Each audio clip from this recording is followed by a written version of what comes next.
শ্রী চৈতন্য ভাগবত মধ্যকাণ্ড চতুর্থ অধ্যায় শ্রী নিত্যানন্দ প্রভুর মহিমা প্রকাশ। এই অধ্যায়ে বর্ণনা করা হয়েছে যে শ্রী চৈতন্য মহাপ্রভু ভক্তগণ সঙ্গে নিয়ে নন্দনাচার্যের ভবনে শ্রী নিত্যানন্দ প্রভুর সঙ্গে সাক্ষাৎ করতে গেলেন। সেখানে সকল ভক্তগণ শ্রী নিত্যানন্দ প্রভুকে প্রণাম করে উঠে দাঁড়ালেন। নিত্যানন্দ প্রভু তার প্রভু শ্রী চৈতন্য মহাপ্রভুকে চিনতে পেরে মনে মনে তার রূপ মাধুর্য আস্বাদন করতে লাগলেন। গৌর নিতাই উভয়কে দেখছেন, কোনো কথা কেউ বলছেন না। অন্তর্যামী শ্রী চৈতন্য মহাপ্রভু শ্রী নিত্যানন্দ প্রভুর ভাব বুঝতে পারলেন। তার মহিমা প্রকাশ করার জন্য শ্রীবাস ঠাকুরকে শ্রীমদ ভাগবতে শ্লোক পাঠ করতে বললেন। আজ্ঞাপ্রাপ্ত হয়ে শ্রীবাস ঠাকুর বৃন্দাবনে শ্রীকৃষ্ণের লীলা সমন্বিত একটি শ্লোক পাঠ করলেন। তার শ্রবণ মাত্রই শ্রী নিত্যানন্দ প্রভু মূর্ছিত হয়ে ভূমিতে পড়লেন। কিন্তু মহাপ্রভু শ্রীবাসকে বারবার শ্লোক পাঠ করতে বললেন। কিছুক্ষণ পর বাহ্য দশা ফিরে পেয়ে নিত্যানন্দ প্রভু যখন আবার শ্লোক শ্রবণ করলেন, সঙ্গে সঙ্গে হুঙ্কার দিয়ে গড়াগড়ি দিতে লাগলেন। ভক্তগণ মহাপ্রেমিকার দর্শন করে কৃষ্ণ রক্ষা করুন বলে প্রার্থনা করতে লাগলেন। ভক্তগণ নিত্যানন্দ প্রভুকে ধরতে চাইলেন, কিন্তু সমর্থ হলেন না। তারপর মহাপ্রভু স্বয়ং তাকে কোলে করে ধরে টাকলেন। কিছুক্ষণ পর তিনি বাহ্যিক জ্ঞান ফিরে পেলেন। গদাধর প্রভু এই বিপরীত ভাব দর্শন করে মনে মনে হাসতে লাগলেন। মহাপ্রভু বিভিন্ন স্তুতি দ্বারা নিত্যানন্দ প্রভুর মহিমা প্রকাশ করলেন। উভয়ে ইঙ্গিতে আলাপ করলেন। তারপর মহাপ্রভু জিজ্ঞাসা করলেন, তিনি কোথা এলেন? নিত্যানন্দ প্রভু তার ভ্রমণ রহস্য প্রকাশ করে বললেন, আমি কৃষ্ণের যত স্থান আছে সর্বত্র কৃষ্ণকে দেখতে পেলাম না। তারপর ভালো মানুষকে জিজ্ঞাসা করে জানলাম কৃষ্ণ এখন নবদ্বীপে সংকীর্তন আন্দোলন শুরু করেছেন। কয়েকদিন হলো গয়া থেকে ফিরে এসেছেন। এইভাবে মহাপ্রভু যে স্বয়ং ব্রজেন্দ্র নন্দন তা তিনি প্রকাশ করলেন। এই আলোচনা শুনে ভক্তগণ নানা প্রকার কল্পনা করতে লাগলেন। তবে এতটুকু বুঝতে পারলেন যে উভয়ের দীর্ঘকালের পরিচিত এবং উভয়ে ভগবান। যদিও দুজনেই একই তত্ত্ব, কিন্তু নিত্যানন্দ প্রভু শ্রী চৈতন্য মহাপ্রভুর সেবক।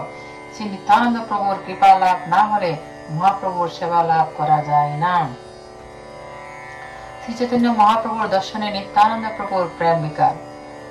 জয় জয় জয় জগত জীবন গৌর চন্দ্র অনুকন হোক স্মৃতি তব পদ দন্দ।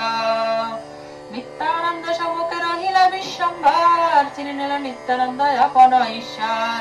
হর্ষে স্তম্ভিত হইল নিত্যানন্দ রায়, এক দৃষ্টি হই বিশ্বম্ভর রূপ চাই। রসনায় লিহে যেন দর্শনে পান, ভুজে যেন আলিঙ্গন নাসিকায় ঘ্রাণ। এই মত নিত্যানন্দ হইয়া স্তম্ভিত, না বলে না করে কিছু সবে বিস্মিত। বুঝলেন সর্বপ্রাণ নাথ গৌর রায়, নিত্যানন্দ জানাইতে শ্রীজিলায় উপায়। ইঙ্গিতে শিবাসপতি বলিল ঠাকুরে, ভাগবতের এক শ্লোক পাঠ করিবারে। প্রভুর ইঙ্গিত বুঝি শিবাস পণ্ডিত, কৃষ্ণদান এক শ্লোক পড়িল তরিত। তথাহি শ্রী ভাগবতে বরা পীড়ং নরা নটবার গোপু কর্ণয় কন্নিকারং বিবদাশকনক কপিশং ভজয়ন্তীং চ মালাম। রন্দানি বেনোরধর সুতায়া পুরায়ান গোপবৃন্দে, বৃন্দারণ্যং সপদারমর্ণং প্রবিশদ গীত কীর্তিং। মস্তকে ময়ূর পুচ্ছ ভূষণ, কর্ণদয়ে নীল কর্ণিকার পুষ্প, স্বর্ণের মতো উজ্জ্বল পীতবসন এবং বৈজয়ন্তী মালা পরিধান করে শ্রীকৃষ্ণ তার চিন্ময় নটবর রূপ প্রদর্শন করে তারই পদচিহ্নে দ্বারা শোভিত বৃন্দাবনের অরণ্যে প্রবেশ করলেন। তিনি তার বেণুরন্ধ্র সমূহ তার অধরামৃত দ্বারা পূর্ণ করেছিলেন, আর গোপপালকরা তখন তার মহিমা কীর্তন করেছিল। শুনি মাত্র নিত্যানন্দ উচ্চ শ্লোক উচ্চারণ, করিলা মূর্ছিত হইয়া নাহি কচেতন। আনন্দে মূর্ছিত হইলা নিত্যানন্দ রায়, পর পর শিবাসের গৌরাঙ্গ শিকায়। শ্লোক শুনি কতক্ষণে হইলা চেতন, তবে প্রভু লাগিলেন করিতে ক্রন্দন। পুনঃ পুনঃ শ্লোক শুনি বাড়াইয়া উন্মাদ, ব্রহ্মাণ্ড বেদে হেন শুনি সিংহনাদ। অলক্ষিত অন্তরিক্ষে পরে আচার, সবে মনে ভাবে কিবা চূর্ণ হইল হার। অন্যের কে দায় বৈষ্ণবের লাগে ভয়, রক্ষ কৃষ্ণ সবে সঙ্গরায়। ঘরে যাই প্রভু পৃথিবীর তলে, কলবর পূর্ণ হইল নয়নের জলে। বিশ্বম্বর মুখ চাহি সারে গণশ্বাস, অন্তরে আনন্দে ক্ষণে ক্ষণে মহাভাস। ক্ষণে নিত্য ক্ষণে নত ক্ষণে বাহু তার, ক্ষণে জোর ক্ষণে লম্প দেখি যে হে দেই দেখি ভাল। গৌর নিত্যানন্দ প্রভুর মিলনের মহিমা প্রকাশ দেখিয়া অদ্ভুত কৃষ্ণ উন্মাদ আনন্দ, সকল বৈষ্ণব সঙ্গে কাঁদে গৌরচন্দ্র। পুন পুন বারে সুখ অতি অনিবার, ধরেন সবাই কেহ নাহে ধরিবার। নারে ধরিবার ধরিতে নারিলা যদি বৈষ্ণব সকলে, বিশ্বম্বর হই লইলে না আপনার কোলে। বিশ্বম্বর কোলে মাত্র গেলা নিত্যানন্দ, সমর্প্রিয় পান তানে হইল নিস্পন্দন। যার পান তারে নিত্যানন্দ সমর্পিয়া, আচরণ প্রভুর কোলে অবশিষ্ট হইয়া। বাসে নিত্যানন্দ চৈতন্যের প্রেম জলে, শক্তি হত লক্ষণ হেন রাম কোলে। ভক্তি বাণে মুচ্ছে গেল নিত্যানন্দ, নিত্যানন্দ কোলে ধরি কান্দে গৌরচন্দ্র। কি আনন্দ বিরহ হইল দুই জনে, পূর্বে যেন শুনিয়াছি শ্রীরাম লক্ষণে। গৌরচন্দ্র নিত্যানন্দ স্নেহের যে সীমা, শ্রীরাম লক্ষণ বহি নাই কয় উপমা। বাহ্য পাইলেন নিত্যানন্দ কতক্ষণে, হরিধ্বনি জয়ধ্বনি করে সর্বগণে। নিত্যানন্দ কোলে করিয়াছে বিশ্বম্বর, বিপরীতে দেখি মনে হাসে গদাধর। যে অনন্ত নিরবধি ধরে বিশ্বম্বর, আজি তার গর্ব চূর্ণ কোলের ভিতর। নিত্যানন্দ প্রভাবের গাতা গদাধর, নিত্যানন্দ গাতা গদাধরের অন্তর। নিত্যানন্দ দেখিয়া সকল ভক্তগণ, নিত্যানন্দময় হইল সবাকার মন। নিত্যানন্দ গৌরচন্দ্র দুহে দোহা দেখি, কেহ কিছু নাহি বলে ঝড় মাত্র আঁকি। দুহে দোহা দেখি হয়ে বড় হরিষ হইলা, দোহার নয়ন জলে পৃথিবী বাসিলাম। বিশ্বম্বর বলে শুভ দিবস আমার, দেখিলাম ভক্তি যোগ চারিবে দশার। একম্প শ্রু এক অর্জন হুহুঙ্কার, দেহ কি ঈশ্বরের শক্তি বই হইয়া।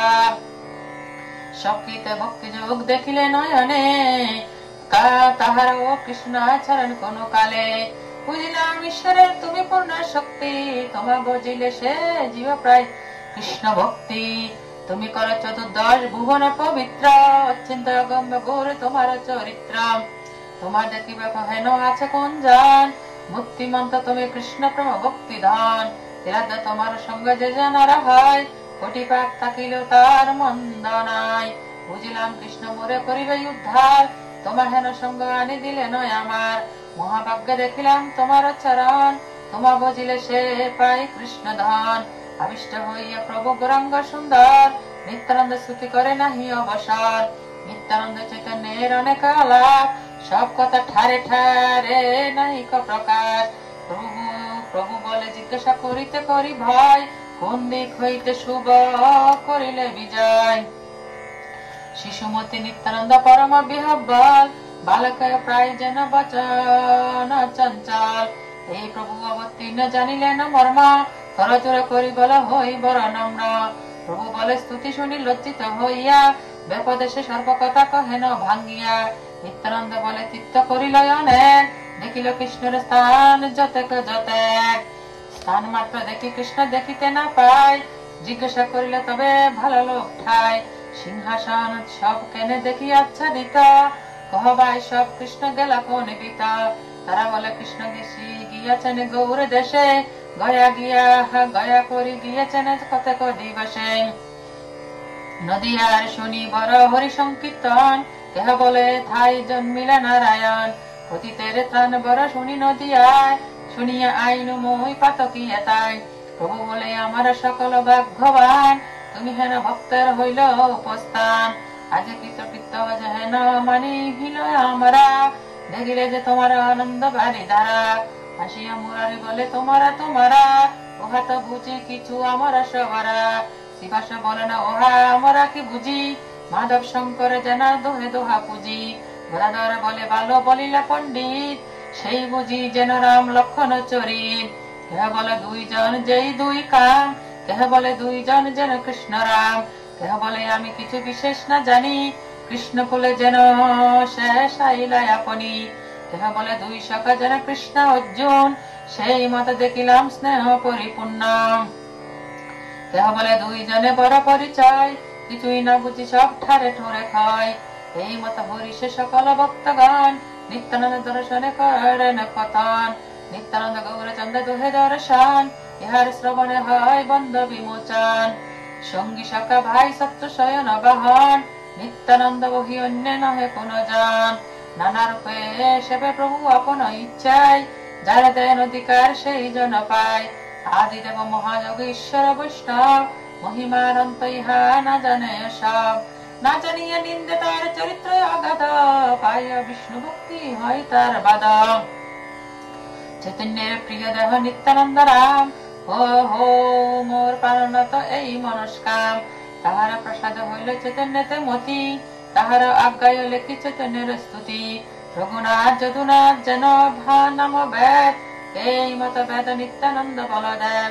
সংসারের প্রাণ হইয়া ভক্তির সাগরে, যে ডুবিবে সে বুঝুক নিত্যাই চাঁদরে। যে বাগায় এই কথা হইয়া তৎপর, স্বগোষ্ঠীরে তারে বর দাতা বিশ্বম্বর। জগতে দুর্লভ বর বিশ্বম্বর নাম, সেই প্রভু চৈতন্য সবার ধন প্রাণ। শ্রীকৃষ্ণ চৈতন্য নিত্যানন্দ চন্দ্র জান, বৃন্দাবন দাস তছু পদ যুগে গান। ইতি শ্রী চৈতন্য ভাগবতে মধ্যখণ্ডে নিত্যানন্দ মিলনম নামং চতুর্থ অধ্যায়।